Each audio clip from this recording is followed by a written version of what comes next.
എല്ലാവർക്കും നമസ്കാരം. ഇന്നത്തെ വാർത്താ വിശേഷത്തിലേക്ക് സ്വാഗതം.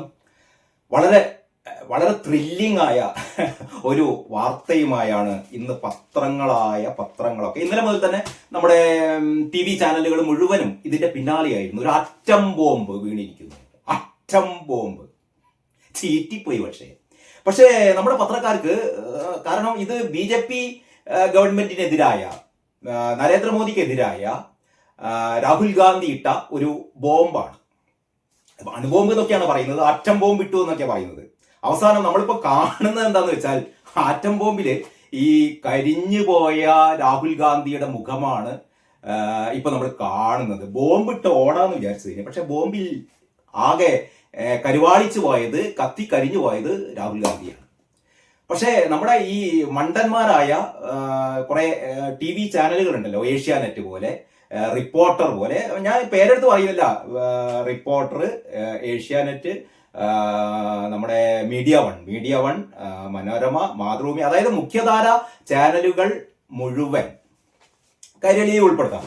പക്ഷെ കൈരളി അത്രക്കില്ല എന്ന് തോന്നുന്നു എനിക്ക്. കാരണം ഞാൻ ദേശാഭിമാനി പത്രമേ കണ്ടിട്ടുള്ളൂ, കൈരളി ചാനൽ കാണാൻ പറ്റിയില്ല. പക്ഷെ ഇന്നലെ മറ്റെല്ലാ ചാനലുകളും ഞാൻ നോക്കിക്കഴിഞ്ഞു, അപ്പൊ എല്ലാം ഇങ്ങനെ, അതായത് ഇപ്പം നരേന്ദ്രമോദി ഇതാ രാജിവെക്കാൻ പോകുന്നു ആ മട്ടിലാണ്. അല്ലെങ്കിൽ നരേന്ദ്രമോദിയെ, നമ്മുടെ സുപ്രീം കോടതി നരേന്ദ്രമോദിയെ പുറത്താക്കാൻ പോകുന്നു. ഓർമ്മയുണ്ട് നമുക്ക് പണ്ട് അലഹബാദ് ഹൈക്കോടതി ഇന്ദിരാഗാന്ധിക്കെതിരെ വിധി പ്രഖ്യാപിച്ചത്. അതേപോലെ ഒരു സംഭവം ഇതാ വരാൻ പോകുന്നു എന്നുള്ള ഒരു രീതിയിലാണ് നമ്മുടെ രാജ്യത്തെ എന്നല്ല പറയുന്നത്, നമ്മുടെ നാട്ടിലെ, അതായത് കേരളത്തിലെ, മലയാളത്തിലെ മാധ്യമ പ്രവർത്തകർ രാഹുൽ ഗാന്ധിയുടെ ഈ തോന്നിവാസം, രാഹുൽ ഗാന്ധിയുടെ ഈ ആന മണ്ടത്തരം, വിടുവായത്തരം, കോമാളിത്തരം, പിരാന്ത് പറച്ചിൽ, അതാണ് നടത്തിയത്. ഞാൻ പറയാം എന്തുകൊണ്ട്, എങ്ങനെ എന്ന് പറയാം. അതിനു മുമ്പ് പതിവ് പോലെ ഇന്നത്തെ പ്രധാനപ്പെട്ട പത്രങ്ങളൊന്ന് നമുക്കൊന്ന് നോക്കാം. ഇതാണ് മലയാള മനോരമ. ആകെ ത്രില്ലടിച്ചിരിക്കുകയാണ്. കാരണം മലയാള മനോരമയെ സംബന്ധിച്ചിടത്തോളം അറിയാലോ, അതായത് മോദി വിരോധം, പ്രധാനമന്ത്രിയോടുള്ള വിരോധം, BJP-യോടുള്ള വിരോധം, RSS-നോടുള്ള വിരോധം, ഹൈന്ദവരോടുള്ള വിരോധം, അതൊക്കെ മലയാള മനോരമ തീർക്കുകയാണ്. ഇതാ തിരഞ്ഞെടുപ്പ് അട്ടിമറി നടന്നെന്ന് രാഹുൽ ഗാന്ധി പറയാണ്, അട്ടിമറി നടന്നു, വോട്ട് കൊള്ള എന്നാണ് തലക്കെട്ട്. വോട്ട് കൊള്ള, ഇതാ തെളിവ്. ഇൻവെർട്ടർ കോമന്റ് ഉള്ളിലാണ് എന്ന് പറഞ്ഞാൽ രാഹുൽ ഗാന്ധി പറയാണ്, വോട്ടുകൊള്ള ഇതാ തെളിവ്. മനോരമയുടെ തലക്കെട്ടല്ല, ഇത് രാഹുലിന്റെ വാക്കുകളാണ്. അതായത് മനോരമയുടെ വാക്കുകളല്ല, രാഹുലിന്റെ വാക്കുകളാണ്. ഇനി അതിന്റെ ഹൈലൈറ്റ്സ് ആണ്. BJP-ക്കായി തിരഞ്ഞെടുപ്പ് കമ്മീഷൻ ഒത്തുകളിച്ചു എന്ന് രാഹുലിന്റെ ആരോപണമാണ് കേട്ടോ. ഇതാ തെളിവ് എന്നൊക്കെ പറഞ്ഞ് കൊടുക്കുന്ന സാധനം ഉണ്ടല്ലോ, ഇത് രാഹുലിന്റെ ആരോപണം. മണ്ടൻ, ഇമ്മാതിരി ഒരു മണ്ടൻ. ഞാൻ ഈ കോൺഗ്രസ്സുകാരെ കുറിച്ച് ആലോചിച്ചിട്ട്, എന്റെ മക്കളെ, നിങ്ങൾക്കൊരു നല്ല നേതാവില്ലല്ലോ, ഒരു പപ്പു മോനും പിങ്കി മോളും. ഈ രാഹുൽ ഗാന്ധി എത്ര കാലമായി എന്ന് പറയോ ഇങ്ങനെ അബദ്ധങ്ങള്, വിഡ്ഢിത്തരങ്ങളൊക്കെ പറഞ്ഞു. എനിക്ക് തോന്നുന്നറിയോ, ഇയാളുടെ ഉപദേശകന്മാരുണ്ടല്ലോ, രാഹുൽ ഗാന്ധിയുടെ ഒക്കെ ഉപദേശകന്മാര് ഇയാളെ നശിപ്പിക്കുകയാണെന്നാ തോന്നുന്നത്. ഒരു ഇമേജ് വേണ്ടേ ഒരു പ്രതിപക്ഷ നേതാവ് എന്നൊക്കെ പറയുമ്പോഴേ, പ്രത്യേകിച്ചും BJP പോലെ അതിശക്തമായ, നരേന്ദ്രമോദി പോലെ, അമിത്ഷാ പോലെ കരുത്തന്മാരായ നേതാക്കന്മാരുള്ള ഒരു ഭരണകക്ഷി പാർട്ടിക്ക് മുമ്പിൽ ഈ കോമാളി പറയുന്നതിനൊരു ലോജിക്ക് വേണ്ടേ? മാത്രമല്ല, രാഹുൽ ഗാന്ധിയുടെ ഈ ഒരു ആരോപണം ഈ നാട്ടിലെ, ഈ രാജ്യത്തെ വോട്ടർമാരെ മുഴുവൻ അപഹാസ്യരാക്കുകയാണ്. ഇവിടുത്തെ വോട്ടർമാർ വോട്ട് ചെയ്തിട്ടാണ്, കഴിഞ്ഞ ലോക്സഭാ തിരഞ്ഞെടുപ്പിൽ വോട്ട് ചെയ്തിട്ടാണ് BJP-യെ അധികാരത്തിലെത്തിച്ചത്, കോൺഗ്രസിനെ തോൽപ്പിച്ചത് ഇവിടുത്തെ വോട്ടർമാരാണ്. മനോരമ ഇങ്ങനെയാണ് പറയുന്നത് കേട്ടോ. പൊതു തിരഞ്ഞെടുപ്പ് ഫലം BJP-ക്ക് അനുകൂലമാക്കാൻ, ശ്രദ്ധിക്കണേ, പൊതു തിരഞ്ഞെടുപ്പ് ഫലം BJP-ക്ക് അനുകൂലമാക്കാൻ, അതായത് കഴിഞ്ഞ ലോക്സഭാ തിരഞ്ഞെടുപ്പ് ഫലം BJP-ക്ക് അനുകൂലമാക്കാൻ തിരഞ്ഞെടുപ്പ് കമ്മീഷൻ വോട്ട് കൊള്ള, ഇൻവെർട്ടർ കോമന്റ് ഉള്ളിലാണ്, വോട്ട് കൊള്ള നടത്തി എന്ന ആരോപണത്തിന് തെളിവും കണക്കും പുറത്തുവിട്ട് ലോക്സഭയിലെ പ്രതിപക്ഷ നേതാവ് രാഹുൽ ഗാന്ധി. രാഹുൽ ഗാന്ധി ഈ തെളിവുകള് മുഴുവൻ പുറത്തുവിട്ടത് എവിടെയാണെന്നറിയോ? ഡൽഹിയില് കോൺഗ്രസ് ആസ്ഥാനത്ത് പത്രലേഖകരുടെ മുന്നിൽ. ഞാനൊന്ന് ചോദിക്കട്ടെ, രാഹുൽ ഗാന്ധി ഇങ്ങനെയാണോടോ ഒരു പ്രതിപക്ഷ നേതാവ് ചെയ്യേണ്ടത്? നിങ്ങൾക്ക് ഈ ഇലക്ഷൻ കമ്മീഷനെ കുറിച്ച് പരാതി ഉണ്ടെങ്കിൽ, അല്ലെങ്കിൽ ഇലക്ഷൻ കമ്മീഷൻ ഇതേപോലെ തട്ടിപ്പും വെട്ടിപ്പും വോട്ടുകളെയൊക്കെ നടത്തിയിട്ടുണ്ടെങ്കിൽ നിങ്ങൾ ചെയ്യേണ്ടത്, ഇവിടെ കോടതികളുണ്ടല്ലോ, കോടതികളിലേക്ക് പോകാൻ നിങ്ങൾക്ക് പേടിയാണ്. ഈ നാട്ടിലെ സർവ്വ കോടതികളും താങ്കളെ കാണുന്നത് ഒരു ഇന്ത്യ വിരുദ്ധൻ, ഒരു രാജ്യവിരുദ്ധൻ, കോമാളി. എത്ര തവണ ഈ നാട്ടിലെ കോടതികൾ താങ്കളെ വിമർശിച്ചു ഇല്ലേ? ശരിയല്ലേ? സത്യം പറഞ്ഞാൽ നിങ്ങൾക്ക് കോടതികളെ പേടിയാണ് നിങ്ങൾക്ക്. എന്നിട്ട് നിങ്ങള് ഇമാതിരി കുറെ കോപ്പിരാട്ടി പരിപാടികളുമായിട്ട്, ഉഡായിപ്പ് പരിപാടികളുമായിട്ട് വരും. നിങ്ങളെ എന്നിട്ട് കൊട്ടിപ്പാടാൻ കുറെ മാധ്യമ പ്രവർത്തകര്, ഇവരൊക്കെ നിങ്ങളോടുള്ള ഒരു സ്നേഹം കൊണ്ടൊന്നല്ല ചെയ്യുന്നത്. കാരണം ഇവിടെ BJPയോടും പ്രധാനമന്ത്രി നരേന്ദ്രമോദിയോടൊക്കെ ഉള്ള ഒരു എതിർപ്പ്, നിങ്ങൾ പറയുന്ന എല്ലാ കോമാളിത്തവും കൈയടിച്ച് പ്രോത്സാഹിക്കുക. നിങ്ങൾ വിചാരിക്കും ഇതിനൊക്കെ എന്തോ വലിയ ആധികാരികതയുണ്ട് എന്ന്. എടോ, തെളിവുണ്ട്, കോടതി പോടോ. അല്ല, മനസ്സിലാവേണ്ടി ചോദിക്കാണ്. ഇത്രയും തെളിവുണ്ടെങ്കിൽ നിങ്ങൾ കോടതി പോണ്ടപ്പാ. പിന്നെ മറ്റൊന്ന്, ഇത് വോട്ടർ പട്ടികയിലെ ക്രമക്കേടുകളാണ്.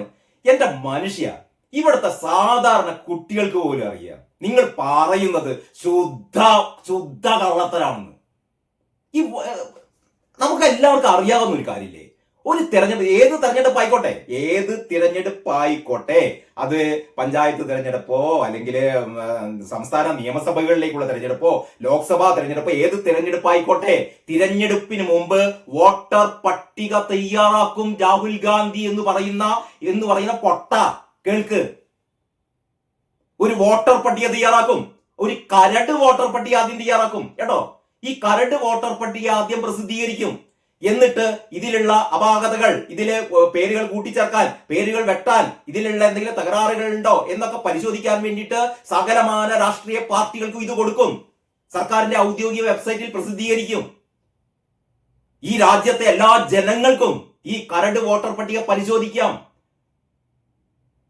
കുറെ ദിവസങ്ങൾക്കും ആഴ്ചകൾക്ക് മുമ്പ് തന്നെ, ആഴ്ചകൾക്കല്ല മാസങ്ങൾക്ക് മുമ്പ് തന്നെ കരട് വോട്ടർ പട്ടിക പ്രസിദ്ധീകരിക്കും. ഇത് പരിശോധിച്ച് ഇതില് എന്താ പറയാ, ഡ്യൂപ്ലിക്കേഷൻ ഉണ്ടെങ്കിൽ അത് ഒഴിവാക്കാൻ, അല്ലെങ്കിൽ ആഡ് ചെയ്യാനുള്ള കാര്യങ്ങൾ ഉണ്ടെങ്കിൽ അത് ചെയ്യാൻ, ഇതൊക്കെ ചെയ്തിട്ടാണ് യഥാർത്ഥത്തിലുള്ള വോട്ടർ പട്ടിക പ്രസിദ്ധീകരിക്കുക. ഇനി അതും പരിശോധിച്ചിട്ട് യഥാർത്ഥത്തിലുള്ള അന്തിമ വോട്ടർ പട്ടിക വന്നാലും പ്രസിദ്ധീകരിച്ചാലും അതിന്റെ മേലെ എന്തെങ്കിലും തകരാറുകൾ ഉണ്ടെങ്കിൽ നിങ്ങൾക്ക് വീണ്ടും ഇലക്ഷൻ കമ്മീഷന് മുന്നിൽ പരാതികളുമായി ചെല്ലാം. അത് പരിഹരിക്കാനുള്ള സംവിധാനം ഇവിടെ ഉണ്ട്. അത് പരിഹരിക്കാനുള്ള ഒരു ഇന്റൻസീവ് സംവിധാനമുണ്ട്. ഇനി ഇതൊക്കെ കഴിഞ്ഞു വിചാരിക്കാം, വോട്ടെടുപ്പ് ദിവസം ഓരോ ബൂത്തിലും ഇവരുടെ ഏജന്റുമാരുണ്ടാവില്ലേ? എല്ലാ ബൂത്തുകളിലും അതാത് രാഷ്ട്രീയ പാർട്ടികളുടെ ഏജന്റുമാരുണ്ടാകും. ഇവിടെ വരുന്ന കള്ള വോട്ട് പിടിക്കാൻ, ഇവിടെ വരുന്ന ഡ്യൂപ്ലിക്കേറ്റ് വോട്ട് പിടിക്കാൻ, ഇതിൽ ക്രമരാഹിത്യങ്ങൾ നടത്തിയിട്ടുണ്ടെങ്കിൽ അത് കണ്ടെത്താൻ ഈ ബൂത്ത് ഏജന്റുമാർക്ക് പറ്റില്ലേ? ഇനി അതും പറ്റില്ല എന്ന് വിചാരിക്കുക. നിങ്ങൾ ഇലക്ഷൻ കഴിഞ്ഞു, വിധി വന്നു. 30 ദിവസത്തിനുള്ളിൽ എന്തെങ്കിലും നിങ്ങൾക്ക് ന്യായമായ ഈ തിരഞ്ഞെടുപ്പ് സംവിധാനത്തെക്കുറിച്ച്, അല്ലെങ്കിൽ തിരഞ്ഞെടുപ്പിനെ കുറിച്ച്, ഈ വിജയത്തെക്കുറിച്ച് പരാതികൾ ഉണ്ടെങ്കിൽ നിങ്ങൾക്ക് 30 ദിവസത്തിനകം നിങ്ങൾക്ക് പരാതിപ്പെടാം, കേസ് കൊടുക്കാം. ഇതൊന്നും ചെയ്യാതെ ഒരു വർഷം കഴിഞ്ഞിട്ട് വന്നിരുന്നും കണ്ട് ഇമാതിരി തോന്നിയസം പറയാം.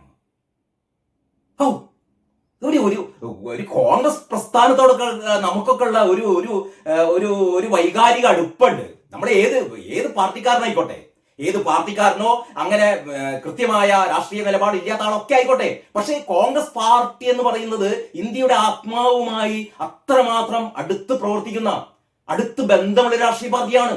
എത്ര മഹത്തായ നേതാക്കന്മാർ. എന്നിട്ട് ഇപ്പൊ ഒരു വിവരവും ഇല്ലാത്ത ഒരു പോങ്ങൻ പപ്പുമോൻ പണ്ട് EVM മെഷീനെ കുറിച്ചായിരുന്നു പരാതി. എല്ലാവർക്കും അറിയാലോ, EVM machine, electronic voting machine ആകെ പ്രശ്നമാണ്, ഇതുള്ളത് കൊണ്ടാണ് വിജയിക്കുന്നത്. ഈ നടന്ന തെരഞ്ഞെടുപ്പിലൊക്കെ കോൺഗ്രസ് പല സംസ്ഥാനങ്ങളിലും കോൺഗ്രസ് അധികാരത്തിൽ എത്തിയിട്ടുണ്ട്. BJP അതിദയനീയമായി പരാജയപ്പെട്ടിട്ടുണ്ട്. അപ്പൊ ഞങ്ങള് വിജയിച്ചാൽ പ്രശ്നമില്ല, കോൺഗ്രസ് വിജയിച്ചാൽ ഒരു പ്രശ്നമില്ല. കോൺഗ്രസ് വിജയിച്ചാൽ അത് വളരെ ന്യായമായ തെരഞ്ഞെടുപ്പ്. BJP വിജയിച്ചാൽ അത് ഇലക്ട്രോണിക് വോട്ടിംഗ് മെഷീനിൽ കൃത്രിമം. അവസാനം സുപ്രീം കോടതി എടുത്ത് ഓടിച്ചു. ഈ പാരിസരത്ത് കണ്ടുവരുന്നെന്ന് പറഞ്ഞു. സുപ്രീം കോടതി പറഞ്ഞു ഈ പാരിസരത്തേക്ക് ഇതും പറഞ്ഞുകൊണ്ട് വരരുത് പറഞ്ഞു. ഇലക്ഷൻ കമ്മീഷൻ വളരെ കൃത്യമായി കാര്യങ്ങൾ ബോധിപ്പിച്ചിട്ടുണ്ട്. നിങ്ങൾ പറയുന്ന പോലെ ഒരു തരത്തിലുള്ള വെട്ടിപ്പോ ക്രമവിരുദ്ധ പ്രവർത്തനങ്ങളോ ഒന്നും ഇലക്ട്രോണിക് വോട്ടിംഗ് മെഷീനിൽ നടന്നിട്ടില്ല, നടക്കുകയില്ല എന്ന് പറഞ്ഞിട്ടുണ്ട്. അപ്പൊ പിന്നെ ഇനിയിപ്പോ EVMന്റെ പിന്നാലെ ഓടാൻ പറ്റില്ല. അവസാനമാണ് ഈ പറയുന്ന ഒരു പൂഴിക്കടകൻ പൂഴിയെടുത്ത് കണ്ട് എറിയാണ്. എന്റെ മോനെ, പണ്ടത്തെ പോലെ അല്ലപ്പോ. ആൾക്കാർക്കൊക്കെ കാര്യങ്ങൾ അറിയാം. ഈ മാത്രമല്ല, ഈ മലയാള മനോരമ ഭയങ്കര ഇത്രയും ആവേശത്തില് ഇങ്ങനെ ഒരുപാട് വാർത്ത ഉണ്ട്. ഞാൻ അതിലേക്ക് വരാം. നമുക്ക് വളരെ തമാശയാണിത്. ഇത് ഒരേ വോട്ടർമാരെ പല ബൂത്തുകളിൽ എത്തിച്ചും കള്ളമേൽവിലാസം ഉപയോഗിച്ചും, അങ്ങനെയൊക്കെയാണ് പറയുന്നത്. ഒരേ വോട്ടർമാരെ പല ബൂത്തുകളിൽ എത്തിച്ചും കള്ളമേൽവിലാസം ഉപയോഗിച്ചും കന്നി വോട്ടർമാരെ ചേർക്കുന്ന നടപടിയിൽ ക്രമക്കേട് നടത്തിയുമാണ് അട്ടിമറി എന്നാണ് ആരോപണം. വോട്ട് കൊള്ളയിലൂടെ 33,000 വോട്ടുകൾക്ക് താഴെ ഭൂരിപക്ഷത്തിന് BJP വിജയിച്ച 25 മണ്ഡലങ്ങളുണ്ടെന്നും. അതിലെന്താ അത്ര പ്രശ്നം? 33,000 വോട്ടിന് താഴെ വോട്ട് കിട്ടിയ എന്തത്ര മോശമാണ്? 33,000 വോട്ടിന് താഴെ വോട്ട് കിട്ടിയതൊക്കെ സംശയാസ്പദമാണെന്നാ പറയുന്നത്. 33,000 വോട്ടുകൾക്ക് താഴെ ഭൂരിപക്ഷത്തിന് BJP വിജയിച്ച 25 മണ്ഡലങ്ങൾ ഉണ്ടെന്നും ഇതില്ലായിരുന്നുവെങ്കിൽ മോദിക്ക് ഭരണം നഷ്ടപ്പെടുമായിരുന്നു എന്നും രാഹുൽ പറഞ്ഞു.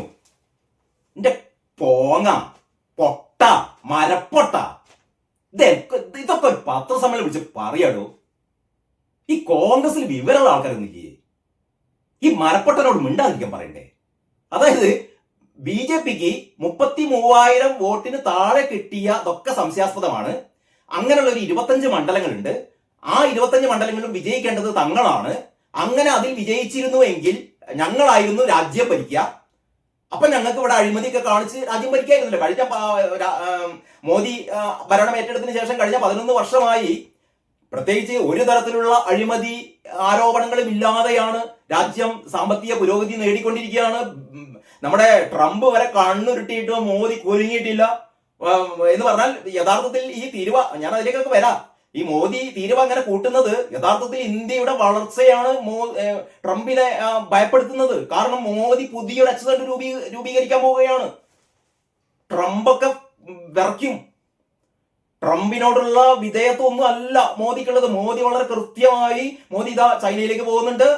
പുടിനുമായി വളരെ അടുത്ത സൗഹൃദമായി കഴിഞ്ഞു. പുതിയ തരത്തിലുള്ള ഒരു ഒരു പ്രത്യേക തരത്തിലുള്ള ഒരു ഗ്രൂപ്പ് ഇവിടെ ഫോം ചെയ്തുകൊണ്ടിരിക്കുകയാണ്. അമേരിക്കയുടെ ഈ പറയുന്ന പരിപാടികൾ മൊത്തം പോകും. ഇതിനുള്ള ഈ എന്താ പറയാ വെപ്രാളമാണ് ട്രംപിന്റെ ഭാഗത്ത് നിന്ന് ഉണ്ടാകുന്നത്. ഞാൻ ഇതിൽ ട്രംപിലേക്ക് കടന്നതല്ല കേട്ടോ. ഞാൻ ഇങ്ങനത്തെ ഈ ഒരു നിമിഷത്തിൽ അല്ലെങ്കിൽ ഈ കാര്യം പറഞ്ഞപ്പോൾ ഒന്ന് വ്യക്തമാക്കിയെന്ന് മാത്രമേ ഉള്ളൂ. ഞാൻ വീഡിയോ പോകണം. അപ്പൊ രാഹുൽ ഒരു സ്പെസിഫിൻ എടുത്ത് ഏതാണെന്ന് അറിയോ? കഴിഞ്ഞ ലോക്സഭാ തെരഞ്ഞെടുപ്പിൽ കോൺഗ്രസ് വിജയപ്രതീക്ഷ പുലർത്തിയ ബംഗളൂരു സെൻട്രൽ ലോക്സഭാ മണ്ഡലം, അതായത് കർണാടകയിലെ ബംഗളൂരു സെൻട്രൽ ലോക്സഭാ മണ്ഡലത്തിൽ കോൺഗ്രസ് വിജയപ്രതീക്ഷ പുലർത്തിയിരുന്നത്രേ. പക്ഷെ അവിടെ വിജയിച്ചത് ആരാണ്? BJP ആണ്. എന്റെ പൊന്ന് സഹോദര, നിങ്ങളെ കഴിഞ്ഞ തവണ നിങ്ങൾ കർണാടകയ്ക്ക് അവിടെ നിൽക്കട്ടെ, ബാംഗ്ലൂർ സെൻട്രലിലൊക്കെ അവിടെ നിൽക്കട്ടെ, നിങ്ങൾ കാര്യം ഒന്ന് ഓർക്കണം. കഴിഞ്ഞ തവണ കേരളത്തിലെ നിയമസഭാ തെരഞ്ഞെടുപ്പിൽ നിങ്ങൾ എത്രയായിരുന്നു നിങ്ങളുടെ വിജയപ്രതീക്ഷ? കേരളം പിടിച്ചടക്കും, അല്ലെങ്കിൽ കേരളത്തിൽ 100 സീറ്റിൽ വിജയിക്കും എന്നൊക്കെ ആയിരുന്നല്ലോ നിങ്ങളുടെ പ്രതീക്ഷ. എന്നിട്ട് എന്തായി?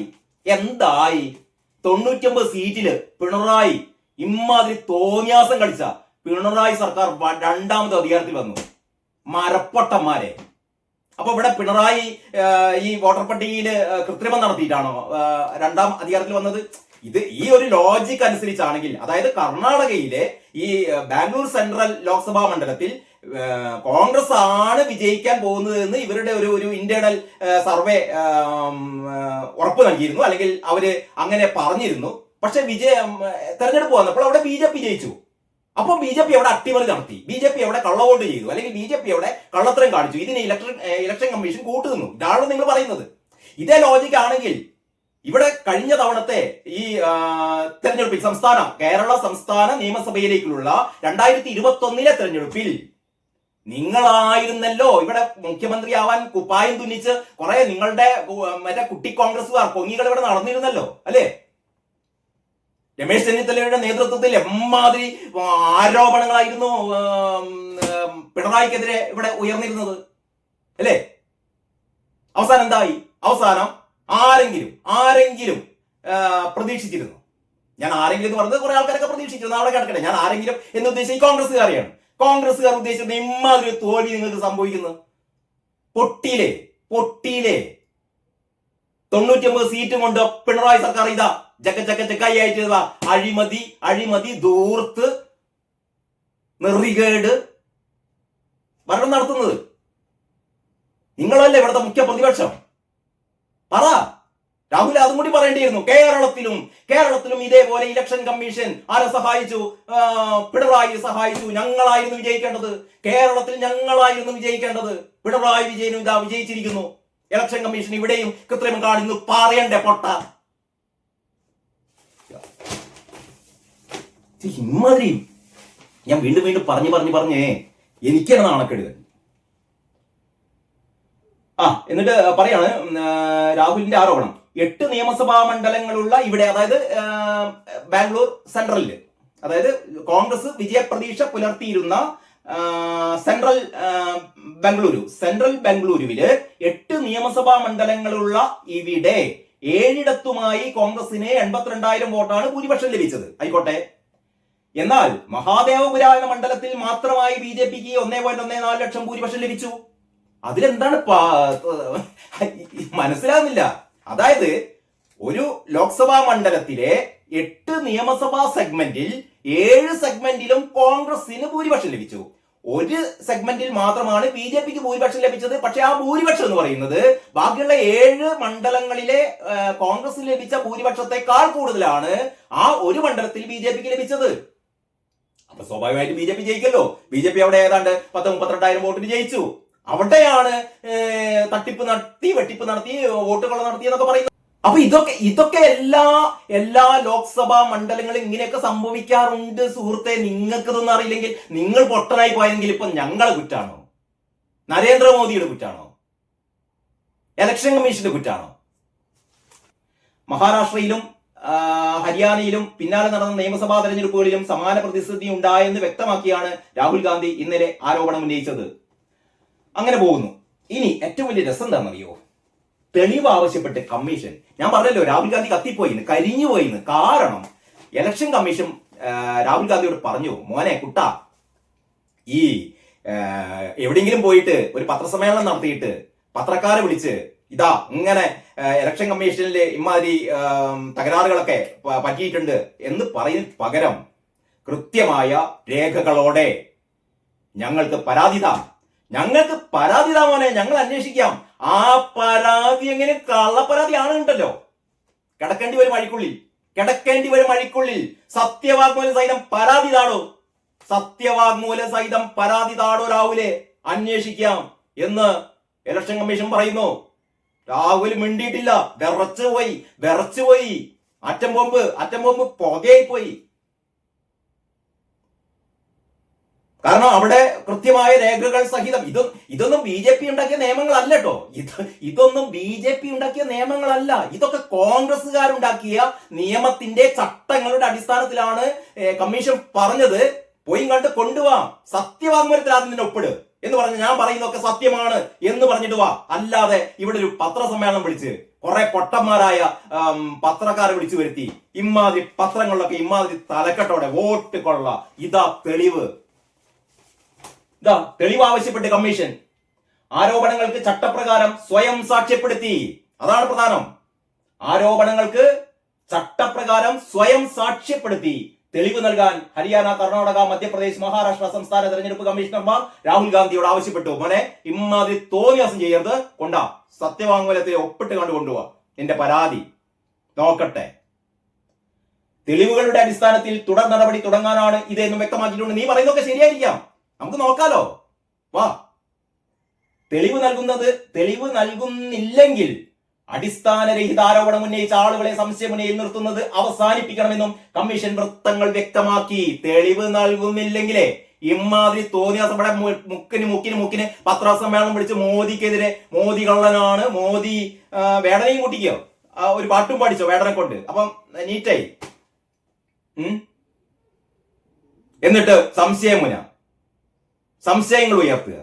ഈ വോട്ട് ചെയ്ത ആൾക്കാരെ മുഴുവനും അപഹസിക്കുക, പരിഹസിക്കുക, ഉളുപ്പിലിടും. പൊതുസമക്ഷം പറഞ്ഞതിനെ സ്വയം സാക്ഷ്യപ്പെടുത്തി നൽകിയതായി പരിഗണിക്കാനും തന്റെ ആരോപണങ്ങളെ കമ്മീഷൻ നിരാകരിക്കുകയല്ല ചെയ്തത് എന്നത് കൗതുകരമാണെന്നും രാഹുൽ പറഞ്ഞു. പൊട്ടം പറയാണല്ലോ, തെളിവ് അവിടെ കൊടുക്കാൻ പറ്റില്ല, നിങ്ങൾ വേണം എതിർത്തോന്ന് എന്ന് പറഞ്ഞ കമ്മീഷൻ വന്നും കണ്ട് ഞാൻ ഇവിടെ പറഞ്ഞത് നിങ്ങൾ വേണമെങ്കിൽ തെളിവായിട്ട് എടുത്തോ, അങ്ങനെ സാക്ഷ്യപ്പെടുത്താൻ പറ്റില്ല എന്ന് പറഞ്ഞ രാഹുൽ ഗാന്ധി തോൽവി സമ്മതിച്ചു. ഞാൻ പറഞ്ഞത് മുഴുവനും കള്ള കഥയാണെന്ന് ഈ കള്ള ബടുക്ക് സൂറിയാണല്ലോ. കഷ്ടം.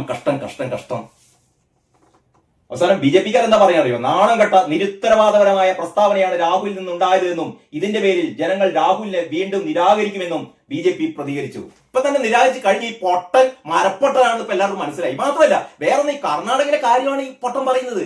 ഈ പൊട്ടൻ അറിയില്ല, ഈ കർണാടകയിൽ ഈ തെരഞ്ഞെടുപ്പ് നടക്കുന്ന സമയത്ത്, അതായത് 2024 നമ്മുടെ ലോക്സഭാ തെരഞ്ഞെടുപ്പ് നടക്കുന്ന കാലത്തെ കർണാടക ഭരിച്ചിരുന്നത് BJP അല്ല മോനെ. കർണാടക ഭരിച്ചിരുന്നത് കോൺഗ്രസ് ആയിരുന്നു. കർണാടകയിൽ കോൺഗ്രസ് ഭരിക്കുമ്പോൾ കോൺഗ്രസ് അധികാരപ്പെടുത്തിയ ഇലക്ട്രൽ ഉദ്യോഗസ്ഥന്മാർ കോൺഗ്രസിന്റെ ആധിപത്യം കോൺഗ്രസിന്റെ നേതൃത്വത്തിൽ കോൺഗ്രസ് എന്താ പറയാ, ലിസ്റ്റ് ചെയ്ത ഇലക്ട്രൽ ഉദ്യോഗസ്ഥന്മാർ അവർ നേതൃത്വം നൽകിയ ഒരു തെരഞ്ഞെടുപ്പാണ്. അവിടെയാണ് ഈ വോട്ട് കൊള്ളം നടത്തിയെന്ന് പറയുന്നത് ഈ പൊട്ടൻ. ഒന്ന് ആലോചിച്ചോളൂ നിങ്ങൾ. അതാണ് ഇങ്ങനെ മലയാള മനോരമ ഇങ്ങനെ ഇതാ ആഘോഷിച്ചത്. ഞാൻ ഇത് ഈ ഒരു ഇഷ്യൂ മാത്രം വ്യത്യസ്ത പത്രങ്ങൾ എങ്ങനെ നൽകി എന്ന് മാത്രമാണ് സൂചിപ്പിക്കുന്നത്. മറ്റ് വാർത്തകളിലേക്കൊക്കെ നമുക്ക് പിന്നെ പോകാം. ഇനി ഇത് കേട്ടിട്ട് തുള്ളിച്ചാടുന്ന ഒരു പത്രം ഉണ്ടേ, ഇതാ മാധ്യമം ഡെമോക്രസി എന്താണ് ഡിസ്ട്രോയിഡ് കാണുന്നില്ല. മോദിയുടെ ഒരു ബാക്ക്ഗ്രൗണ്ട് ഒക്കെ വെച്ചിട്ടാണ് അണുബോംബുമായി രാഹുൽ ഗാന്ധി എന്ന് പറയുന്നത്. മാധ്യമത്തിന്റെ ഡക്കാണ് അണുബോംബുമായി രാഹുൽ ഗാന്ധി. അണുബോംബോലോ. വോട്ട് മോഷണത്തിലൂടെ തിരഞ്ഞെടുപ്പ് അട്ടിമറിച്ചു എന്ന് രാഹുൽ. BJP-യും കേന്ദ്ര തിരഞ്ഞെടുപ്പ് കമ്മീഷനും രഹസ്യധാരണ. ഇനി വേറൊന്ന് ചോദിക്കട്ടെ, ഈ BJP-യും എന്താ പറയാ ഇലക്ഷൻ കമ്മീഷനുമായി രഹസ്യധാരണയാണ് എന്ന് വെച്ചോ? അങ്ങനെയാണെങ്കിൽ ഇവരുടെ BJP-യുടെ ഒരു സ്റ്റാർ ക്യാമ്പയിനർ എന്ന് പറയുന്നത് നരേന്ദ്രമോദിയാണല്ലോ. നരേന്ദ്രമോദിയുടെ ഒരു പ്രഭയിലാണല്ലോ ഈ തെരഞ്ഞെടുപ്പ് നടന്നത്. നരേന്ദ്രമോദി മത്സരിച്ച വാരണസിയില് നരേന്ദ്രമോദിക്ക് കഴിഞ്ഞ തവണ കിട്ടിയ ഭൂരിപക്ഷത്തിന്റെ എത്രയോ ചെറിയൊരു ശതമാനം ഭൂരിപക്ഷം മാത്രമേ ഇപ്രാവശ്യം കിട്ടിയിട്ടുള്ളൂ. കഴിഞ്ഞ തവണ കിട്ടിയ ആ ഒരു ഭൂരിപക്ഷത്തിന്റെ ചെറിയൊരു ഭാഗം മാത്രമേ ഇത്തവണ കിട്ടിയിട്ടുള്ളൂ. ഈ ഇലക്ഷൻ കമ്മീഷൻ എന്തെങ്കിലും തരത്തിൽ ഈ BJP-യുമായി മോദിയുമായി ഇവരെ സഹായിക്കാനാണ് ഈ ഇലക്ഷൻ കമ്മീഷൻ തീരുമാനിച്ചിരുന്നതെങ്കിൽ ഇവരാദ്യം ചെയ്യുക മോദിയുടെ വിജയം ഒന്ന് തിളക്കാക്കാൻ ശ്രമിക്കല്ലേ ചെയ്യുക. മോദി വാരണസിയില് ഒട്ടും തിളക്കമല്ലാത്ത രീതിയിലാണ് അവിടെ വിജയിച്ചത്. അതിന് തിളക്കം കൂട്ടാനായിരിക്കില്ലേ ഇവര് ശ്രമിക്കുക? അതെനിക്കൊന്ന് ആലോചിച്ചൂടെ പൊട്ട. ഇനി വേറൊന്ന്, ഈ ഇലക്ഷൻ കമ്മീഷൻ ഈ 2021 അല്ലെങ്കിൽ കഴിഞ്ഞ ഒരു 11 വർഷങ്ങൾക്ക് മുമ്പ് നരേന്ദ്രമോദി അധികാരത്തിലേറുന്ന അന്ന് മുതൽക്കല്ലല്ലോ ഇവിടെ ഇലക്ഷൻ കമ്മീഷൻ ഉണ്ടായിരുന്നത്. ഇലക്ഷൻ കമ്മീഷൻ അതിനു മുമ്പ് ഇവിടെ ഉണ്ടായിരുന്നല്ലോ. അന്ന് വർഷങ്ങളോളം ഭരിച്ചിരുന്നത് ഈ രാഹുൽ ഗാന്ധിയുടെ മുത്തശ്ശിയും രാഹുൽ ഗാന്ധിയുടെ അച്ഛനും മുത്തച്ഛനും തറവാട്ടുകാരല്ലേ ഭരിച്ചിരുന്നത്, തറവാട്ടുകാരല്ലേ ആകെ ഭരിച്ച് കൊളമാക്കിയത്. അന്ന് നിങ്ങളുടെ ഇഷ്ടത്തിനനുസരിച്ച് നിങ്ങൾ തീരുമാനിക്കുന്ന, നിങ്ങൾ മാത്രം തീരുമാനിക്കുന്ന ഇലക്ഷൻ കമ്മീഷണർമാരില്ലേ, ഇലക്ഷൻ കമ്മീഷൻ ഒരാള്, നിങ്ങൾ തീരുമാനിക്കുന്നവര്, നിങ്ങൾക്ക് പാദസേവ ചെയ്തവര്, നിങ്ങൾക്ക് ഒത്താശ ചെയ്തവര്, അന്ന് നിങ്ങൾ ഇതൊക്കെ കളിച്ചിട്ടുണ്ടാവും മോനെ. ഇപ്പൊ അങ്ങനെ ഒരാൾ തീരുമാനിക്കുന്നതല്ല. ഇന്നൊരു പ്രത്യേക ബോഡിയാണ് ഇലക്ഷൻ കമ്മീഷനെ തീരുമാനിക്കുന്നത്, പ്രതിപക്ഷ നേതാവ് ഉൾപ്പെടെയുള്ളവർ. എന്നിട്ടാണ് ഈ കോമാളിത്തരം എഴുന്നള്ളിക്കുന്നത്. ഞാൻ പറഞ്ഞു തുടങ്ങിയാലേ ശരിക്കും ലജ്ജ തോന്നുകയാണ്. നമ്മുടെ ഒരു പ്രതിപക്ഷ നേതാവിനെ കുറിച്ചൊക്കെ നമുക്ക് തോന്നേണ്ട ഒരു ആദരവ് വേണ്ടേ? ഈ പൊട്ടനിക്കാണ് പ്രതിപക്ഷ നേതാവ് പറയേണ്ടത്. പൊട്ടന്മാർക്കൊരു ഒരു എന്താ പറയാ അപഖ്യാതിയാണ് കേട്ടോ ഇയാള്, അപമാനമാണ്. ഇനി ബംഗളൂരു സെൻട്രലിൽ 1 ലക്ഷം വ്യാജ വോട്ടുകളിൽ നിന്നും ആരോപണം. അങ്ങനെ വോട്ട് കട്ടു എന്നാണ് തലക്കെട്ട്, മാധ്യമത്തിന്റെ തലക്കെട്ട് വോട്ട് കട്ടു എന്നാണ്. എന്നിട്ട് മാധ്യമം ഇങ്ങനെ, ഞാൻ പറയാൻ സമയമില്ല, മാധ്യമം ഇങ്ങനെ വളരെ വിശദമായി രാഹുലിന്റെ ആരോപണങ്ങൾ എങ്ങനെ കൊണ്ടാടുകയാണ്. അപ്പൊ ഇതിന്റെ ഇടയിൽ ഒരു തമാശ ഉണ്ടായിട്ടോ. അതാണ് ഇവിടെ തൃശ്ശൂരിലും വ്യാപക ക്രമക്കേട്. വി എസ് സുനിൽകുമാർ പറയുന്നത്, തൃശ്ശൂരിലും ഇതേപോലെ സംഭവം ഉണ്ട്, അതുകൊണ്ടാണ് ഞാൻ തോറ്റുപോയത്. തൃശ്ശൂരിൽ സുരേഷ് ഗോപി ജയിച്ചത് ഇതേപോലെ വോട്ടർ പട്ടികയിൽ കൃത്രിമം കാണിച്ചിട്ടാണെന്ന്. അതായത് തൃശ്ശൂരിലും വ്യാപക ക്രമക്കേട് നടന്നതായും തെരഞ്ഞെടുപ്പ് കമ്മീഷന്റെ ലഘൂകരിച്ച വ്യവസ്ഥകൾ മറ്റു മണ്ഡലങ്ങളിലുള്ളവരുടെ വോട്ടുകൾ തൃശ്ശൂർ പാർലമെന്റ് മണ്ഡലത്തിൽ ചേർക്കാൻ സഹായകമായതായും ഇടതുമുന്നണി സ്ഥാനാർത്ഥിയും CPI നേതാവുമായ വി എസ് സുനിൽകുമാർ പറയുന്നു. അതായത് പൂങ്കുന്നം 30-ാം നമ്പർ ബൂത്തിൽ മാത്രം ഒറ്റത്തവണ കൊണ്ട് 281 വോട്ടാണ് പുതുതായി ചേർത്തത്. BJPക്കാർ പുതിയ വോട്ട് ചേർത്തിട്ടുണ്ടാവും. അങ്ങനെയാണ് ഇലക്ഷനില് പുതിയ വോട്ടർമാരെ കണ്ടെത്തി പുതിയ വോട്ടർമാരെ വോട്ടർ പട്ടികയിൽ ചേർക്കും. തങ്ങളോട് ആഭിമുഖ്യമുള്ള, BJPയോട് ആഭിമുഖ്യമുള്ള കുടുംബങ്ങളിൽ നിന്ന് പുതിയ വോട്ടർമാരെ കണ്ടെത്തി അവരെ കൃത്യമായി വോട്ടർ പട്ടികയിൽ ചേർക്കാൻ BJP വളരെ കൃത്യമായി ശ്രമിക്കുന്നു, ഇപ്പോഴും ശ്രമിച്ചുകൊണ്ടിരിക്കുന്നു. ഈ കോൺഗ്രസ്സുകാർ എന്താ ചെയ്യുന്നത്? കോൺഗ്രസിന്റെ ഏതെങ്കിലും ബൂത്ത് കമ്മിറ്റി ഇത്തരം കാര്യങ്ങൾ ശ്രദ്ധിക്കാറുണ്ടോ? എല്ലാവരും ഇവിടെ തലപ്പറ നടക്കുകയല്ലേ ചെയ്യുന്നത്. കാരണം തലപ്പത്ത് തന്നെ ഇങ്ങനെ ഒരു പൊട്ടനാണെങ്കിൽ ബാക്കിയുള്ള അംഗങ്ങളുടെ സ്ഥിതി പറയാനുണ്ട്, അല്ലെങ്കിൽ ഈ അനുയായികളുടെ സ്ഥിതി പറയാനുണ്ടോ? അതായത് തിരഞ്ഞെടുപ്പ് വരുമ്പോ, ഇപ്പൊ തദ്ദേശ തെരഞ്ഞെടുപ്പില് വോട്ടർ പട്ടികയുടെ കരട് പട്ടികയായി അതില് എന്തൊക്കെയാണ് തകരാറുകൾ എന്ന് പരിശോധിച്ചുകൊണ്ടിരിക്കുന്നു, പുതിയ ആൾക്കാരെ ചേർത്തുകൊണ്ടിരിക്കുന്നു, അതിലെ ഇരട്ടിപ്പുകൾ വെട്ടിക്കൊണ്ടിരിക്കുന്നു. ഇങ്ങനെയുള്ള കാര്യങ്ങളൊക്കെ നടന്നുകൊണ്ടിരിക്കുകയാണ്. ഇവിടെ കൃത്യമായി ചെയ്യുന്നത് BJP ആണ്. കാരണം BJP വളരെ വ്യക്തമായ ലക്ഷ്യത്തോടെ ഈ വരുന്ന തദ്ദേശ സ്വയംഭരണ തെരഞ്ഞെടുപ്പ് അല്ലെങ്കിൽ പഞ്ചായത്ത് തെരഞ്ഞെടുപ്പിൽ പരമാവധി വാർഡുകളിൽ ഭരണം പിടിച്ചു പറ്റാൻ, പരമാവധി കോർപ്പറേഷനുകൾ, പരമാവധി നഗരസഭകൾ ഒക്കെ കൈക്കലാക്കാനുള്ള ശ്രമം BJP തുടങ്ങിക്കഴിഞ്ഞു. ഇവർ ചെയ്യുന്നത് വോട്ടർ പട്ടികയിൽ പരമാവധി ആളുകൾ ചേർക്കുക എന്നുള്ളതാണ്. ഇതെല്ലാവരും ചെയ്യേണ്ടതാണ്. CPM ഒരു പരിധിവരെ ചെയ്യുന്നുണ്ട്, CPM ഒരു പരിധിവരെ ചെയ്യുന്നുണ്ട്. കോൺഗ്രസ് ചെയ്യാറില്ല. പാലോട് രവി സത്യം പറഞ്ഞത് എല്ലാവരും കേട്ടല്ലോ. പാലോട് രവി പറഞ്ഞ സത്യം എല്ലാവരും കേട്ടല്ലോ.